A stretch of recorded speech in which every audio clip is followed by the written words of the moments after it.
maliwanag na this is about politics. Itungkol ito sa ambisyon ni Martin Romualdez maging Vice President, pagkatapos ay maging President. No? So, sinayang talaga. No? Sinayang yung oras, yung pera. Hanggang ngayon, ginagawa pa rin nila. No? So, I'm hoping na the good thing here, no, na nakita ng taong bayan, nagtanggal ng maskara itong mga ito. Kasi pag elections, nagpapakabait-baitan itong mga ito. Pero ngayon nakita natin, hindi sila interesado magsilbi sa taong bayan. Tapos marami pang lumabas na mga revelations, yung ostentations, yung mga relo nila na 3 million, etc. Diba? Yung kay Johnny Pimentel, ilan yung kanyang sports car na 50 million pesos each, no? Isang warehouse. So, nakita natin lahat ito. So, it's a blessing really, no? Siguro ito, Doc Lorraine, ay kalooban talaga ito ng Panginoon na ipakita sa ating mga Pilipino kung ano pinagagawa ng mga korap na lingkod bayan natin. At balikan natin yung Quadcom na wala po sila napatunayan laban kay VP Sara Duterte. And yung pinaka-last na napanood natin dati ay inililihis nila. Wala na kay VP Sara kundi doon sa mga humawak na doon sa funds. Kung sino yung pinagbigyan o nangangasiwa doon sa funds na yun. At natapos nga yan kahapon. At kahapon din, Doc Lorraine, kinasuhan po itong isa sa masigasig na talagang umuusisa sa confidential funds at kung sino itong mga tao na binabayaran ni VP Sara Duterte or mga intel na tinatawag na nagbibigay ng impormasyon sa Office of the Vice President.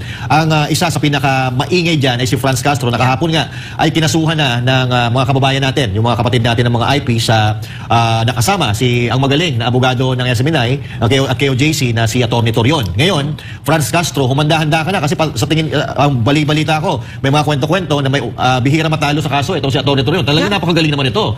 So maghanda-handa ka na, Madam Franz Castro, dahil mukhang ang dulo nitong ikinakaso sa iyo ngayon ay mukhang convicted din. Alam mo, Master GT, meron akong gusto idagdag dun sa before we go to Franz Castro, kasi pinag-usapan natin yung Quadcom na yan, yung COA, di ba? At saka yung Office of the Vice President, lahat ng mga kawani doon ay hinaras nila at tinakot nila, di ba? So, ano ang harm na ginawa ng kapansanan na ginawa ng Quadcom na ito ng Kongreso? Pinahina niya ang institusyon ng Kongreso kasi hindi naman sila COA, di ba? So, nag-set sila ng dangerous na president, ulit-ulitin nila ito kasi doon pa sila, nagawa nila, no? So, marami talagang kabalbalan. This is the worst Congress na nakita ko. Kasi yung sinabi mo na the executive na lang sana pala sila. Diba? So, kaya may balance of power. May executive, judiciary, tsaka legislation. Legislature, para magkakahiwalay sila. Pero biro mo, nakita natin ngayon. Yun yung kagandahan kasi we're getting an education. Yung dating naririnig-rinig lang natin, nakita natin. Kapag pala ang legislatura ay ginawa nila ang sarili nila na executive and even judiciary, grabe yung kapangyarihan nila. At saka napaka-abusado, napaka-arrogante. Diba? At kasama dyan si Franz Castro, no? So ang pinaka sa akin pinakamalaking atraso ng Marcos government, lalong-lalo na yan si Martin Romualdez, ay yung pakikipagkuntsabahan sa CPP, NPA, NDF party list. Na buti na lang, no? Buti na lang yung mga kapatid nating katutubo ay finally may binigyan ng aksyon itong kawalang respeto ng Kongreso sa kanila, na nandyan pa rin ang isang kongresista na convicted child abuser, no? So, Coach, ito, mabalikan ko lang kasi gusto kong maidiin to, Ma'am Lorraine, dahil nanahimik dito ang Quadcom Titingnan po natin, ang ini-issue nila kay VP Sara ay 125 million confidential funds. Million as in M, as in Marcos. Samantalang kay BBM ay 4 billion. Billion, B, as in Bangag. Ang layo. Tapos tahimik ang tahimik ang Quadcom, including mainstream media. And yung 125 million na yun, nanggaling pa yun sa Office of the President. So, bakit ninyo ini-investigate ang Vice President kung nanggaling yun sa Office of the President? At pwede na nating sabihin, natural, mas malaki dapat dahil siya yung President, di ba? Pero what does he have to show for it? Ano ang resulta ng 4%? Saan napunta yun? Wala tayong nakita. Lumakas pa nga ang CPP, NPA, NDF. Unlike nung panahon ni PRRD na malaki din yung kanyang confidential fund. Pero may nakita tayo. Sobra. Yung totoong kapayapaan dumating sa BARM, yung totoong kapayapaan sa Pilipinas nangyari. Kahit nung nasa ELCA ka noon, meron akong parang confidential fund, no? Nagbibigay sa amin, pero nagpunta kaming Europe, ano nangyari? Natanggal yung funding ng CPP, NPA, NDF. There's something that we showed for it at napabagsak ang CPP, NPA, NDF. Si President Marcos, what does he have to show for it? Doon sa 4.5 something billion na confidential fund, di ba? Wala tayong makita. Diba? So at hindi tayo nakakasiguro, Doc Lorraine, na walang katiwalian. Hindi naman natin sinasabi. Kasi hindi naman nga transparent talaga . Kung sa akin, una pa lang, kung talagang para sila sa maayos na paggamit ng confidential funds, ilan ba yung may confidential funds na agency sa ating gobyerno? Mga nasa 400 plus. Bakit isa lang yung iniimbestigahan? So, yung 400 plus ba na yun, nakakasiguro tayo na sa maayos nila ginagastos yung confidential funds? funds. At alam mo, Doc Lorraine, no, etong balikan ko lang si Franz Castro kasi eto si Franz Castro, talaga namang dapat wala na talaga to dyan Kasi convicted na to. Kaya eto si Franz Castro, gigil na gigil po ito kay VP Sara Duterte dahil sila po kasi napupuruhan dito sa confidential funds na hawak o na binibigay sa opisina ni VP Sara Duterte. Kaya nga sila gigil na malaman kung sino itong si Mary Grace Piatos, kung sino itong mga tao na pinapangalanan na hindi man dapat, di ba? Dahil itong ay confidential funds. Hindi dapat nalalaman kasi malalagay sa alanganin yung buhay ng mga intel o yung pinanggagalingan ng mga impormasyon na ito. And even si dating Senator Fan Pilolacso na dating nagtatrabaho sa gobyerno, dating sundalo, ay nagsasabi na ganun po talaga ang kalakaran ever since at nung kahit siya ay nandun pa sa panunungkulan bilang uniform personnel ng Pilipinas. Kaya sa mga kababayan natin, wag na po natin papatulan yung mga sinasabi nila ng mga Mary Grace Piatos na yan at kung sino-sino pa na hindi natin makita sa PSA dahil sino ba naman ang tanga na ipapahamak mo sarili mo, ibibigay mo at makukuha yan, di pagka nalaman ng mga ibinulgar mo yan, di kaya yariin ka yan. Your take on that?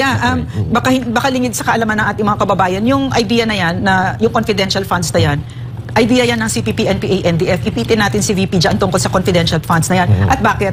Kasi ang confidential funds na yan, ginagamit sa kanila against them. So sa madaling salita, no, if they succeed, no, na si VP ay kung medyo mahina ang utak ng VP natin, buti na lang hindi, napakatalino at talagang sumusunod sa batas. At nasabi niya na, isiwalat niya. O diba, alam na ni Franz Castro ngayon na yung seatmate pala niya sa meeting ay asset pala ng gobyerno. At malalaman ni Arlene Brosas, alin yung mga barangay sa Quezon City na kailangan pa nilang lakasan, diba? So, even, and on the other hand, no, so pag nabukas na yan, what's going to stop ito mga CPP party list na gawin din yan sa AFP, sa NICA, sa lahat ng intelligence and security cluster? Gagawin nila yan. Kasi yan ang pattern ng CPP, NPA, NDF. Gusto nilang malaman kung paano ginagamit ang confidential funds sa kanila against them. And in fact, in my opinion, just the mere fact na pinag-usapan niya ng ganyan at in-undermine itong CPP party list, at tinulungan pa nitong mga kongresista na ito, just on that, nanalo na sila pag hindi tayo magsalita at pagpakita natin kung gaano kahalaga yung confidential funds. Kasi ang ginawa nila, inintriga nila Chinismis nila ang confidential funds. But let me also say, to be very clear, ang confidential funds is really actually also a source of corruption. Diba? So, hindi dapat lahat may confidential funds. Dapat ay ang intel na sector lang. Hindi mga kongresista. May mga intel funds yan Bakit kayo meron yan? Diba? Saan nyo ginagastos? Correct. Sa bag ni Stella Kimbo. Diba? Source of corruption din yan. Pero, kung wala lahat ng bansa meron yan, ang laki-laki, billions of dollars, kahit yung Russia, lahat yan meron kasi napakahalaga, di ba?